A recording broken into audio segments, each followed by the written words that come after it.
This channel does not promote any violent, harmful, or illegal activities. All content provided by this channel is meant for an educational purpose only. Top quality और consistent performance के लिए सिर्फ silver pumps नाम याद रखना।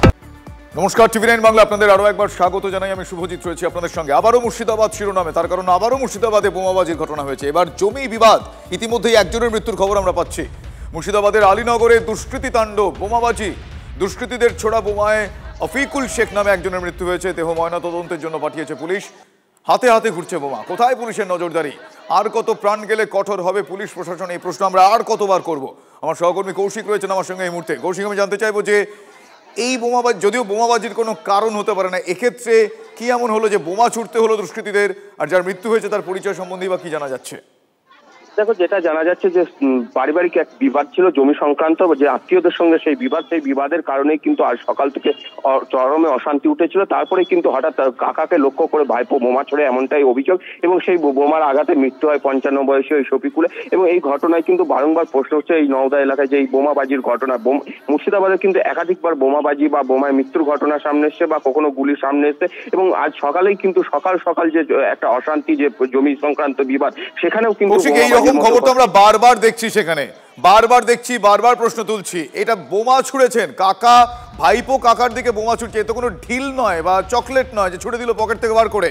তো এই বোমা এতটা অ্যাভেলেবেল, এতটা থাকছে, এই ঘটনাগুলো ঘটছে। এখন আবার একই প্রশ্ন করবে, এই ঘটনার পর এখনো পর্যন্ত কোনো ব্যবস্থা হয়েছে, কড়া ব্যবস্থা হয়েছে, ধরপাকড় হয়েছে? দেখো, ঘটনার খবর পেয়ে কিন্তু যে নওদা থানার পুলিশ ঘটনাস্থলে পৌঁছায় এবং বেশ কয়েকজনকে কিন্তু আটক করেছে এবং আরো তদন্ত করছে যে কোথাও বোমা আরো মজুত রয়েছে কিনা, এবং এই বোমা কোথা থেকে আনা হয়েছিল বা কে বা কারা বেঁধেছিল এবং কি কারণে, আদৌ কি জমি সংক্রান্ত। ধন্যবাদ কৌশিক। আমরা আশা রাখবো যে এই যে ধরপাকড় বা এই যে তল্লাশি শুরু হয়েছে তুমি বললে, তাতে আশা করি ধরতে পারা যাবে কারা কারা কি কারণে এইভাবে বোমা মজুত রেখেছিল সেখানে, যাতে এই ধরনের ঘটনা আর না ঘটে। আর এত কিছুর মধ্যেও হাওড়া ব্রিজে তোলাবাজির অভিযোগে 2 পুলিশ কর্মীকে সাসপেন্ড করা হয়েছে। শুক্রবার রাতে তোলাবাজির ঘটনায় চাকরি গেল সিভিক ভলান্টিয়ারের। এক এসআই এবং এক কনস্টেবলকে সাসপেন্ড করা হয়েছে। পিসিআর ভ্যান নিয়ে হাওড়া ব্রিজে তোলাবাজির অভিযোগ দুজনের বিরুদ্ধে। আগে দ্বিতীয় হুগলি সেতুতেও পুলিশের বিরুদ্ধে তোলাবাজির অভিযোগ উঠেছিল। আমার সহকর্মী সুপ্রিয় রয়েছেন আমাদের সঙ্গে। সুপ্রিয়, এই বিষয়টা বলার আগে বলবো, এই দৃশ্য তো শহর কলকাতার বুকে দিনে রাতে আকছার দেখতে পাওয়া যাচ্ছে, নানা রকমভাবে পুলিশের হাত বাড়িয়ে দেওয়া এবং নির্লজ্জভাবে হাত বাড়িয়ে দেওয়া। যাই হোক, এক্ষেত্রে এই ব্যবস্থা গ্রহণ করা হলো, এটা কি আমরা একটু আশার আলো দেখতে পারি বা একটু ডিটেল বলবে? দেখো, প্রথমে তোমাকে যেটা বলবো, তুমি যে বিষয়টা বলছো সেক্ষেত্রে কিন্তু একেবারে লালবাজারের তরফ থেকে এ ধরনের কোনো অভিযোগ আসলে যাতে সেই সমস্ত পুলিশ কর্মীদের কোনোভাবে রেয়াদ না করা হয়, তার জন্য কিন্তু একদম পুলিশ কমিশনের তরফ থেকে স্পষ্ট নির্দেশ বা কড়া নির্দেশ দেওয়া হয়েছে।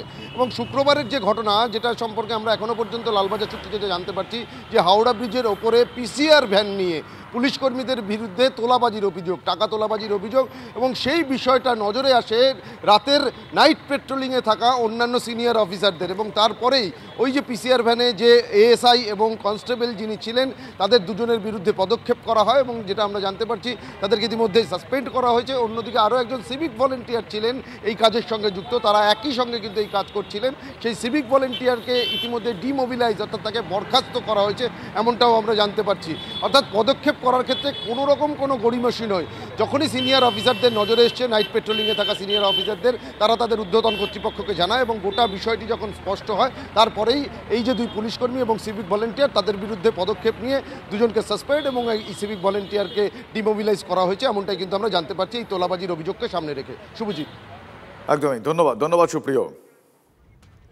আচ্ছা, প্রাক্তন ডেপুটি কমিশনার সত্যজিৎ ব্যানার্জি এই মুহূর্তে আমাদের সঙ্গে রয়েছেন টেলিফোন লাইনে। সত্যজিৎ বাবু, এই ঘটনাটা আপনি দেখলেন এবং সেই ছবিটা আমরা দর্শকদের বারবার দেখাচ্ছি।